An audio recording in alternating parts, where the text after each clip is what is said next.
code provided by publisher. So it's no secret that I love roguelites. You might even call me a junkie for them. Just check my Steam library and you'll realise how much of them I own.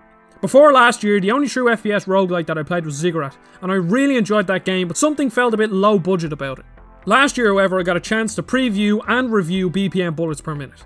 And feck me, was that game nothing short of phenomenal. So naturally, I'm on the hunt for roguelite FPS, and I got the opportunity to get a code for Roboquest. Now I want to preface this that I would just like to highlight this game in this video. Right now it's quite sparse on content. After 5 hours I've unlocked everything that I can and I've beaten the game twice, so just something to note before we jump in. If you want more content about all sorts of games, then please subscribe. I like to have a nice chill time talking about games, so if that's what you like, then I would love to have you here on the channel. Let's start with the most striking thing. Yes, this game is fecking beautiful, and honestly it's the main reason my attention was grabbed. It looks like a more cartoony, bubbly version of Borderlands, so I was instantly captured by it. Everything has thick black outlines and bright red eyes so you know where the crit spots are. It works really well with the gameplay because of how fast paced it is.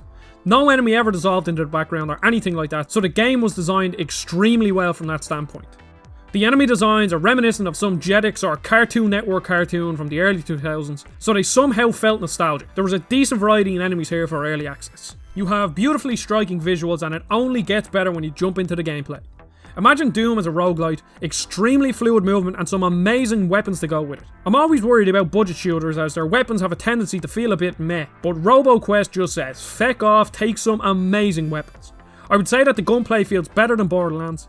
And I know Borderlands isn't the gold standard, but when you consider the budget and the team size of a game like this, it's impressive that they managed to pull it off. The sheer amount of weapons is insane, and each one has random attributes when you find them. There are 4 main types of weapons. Precision, think your snipers or bows. Demolition, rocket launcher and remote control bombs like the demo from TF2. Technology, which are lasers and cryo. And assault weapons, think your rifles, SMGs and shotguns. While there are single type weapons, some are hybrids, so you have an assault shotgun but also deals explosive damage. And each run I chose different weapons and each build felt as viable as the last.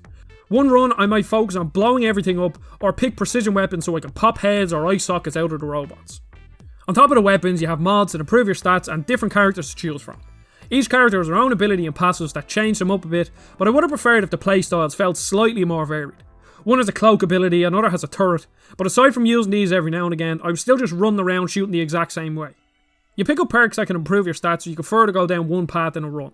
If you get lucky you can choose all precision skills and increase your critical hit damage an insane amount, and that was certainly one of the most fun runs that I had.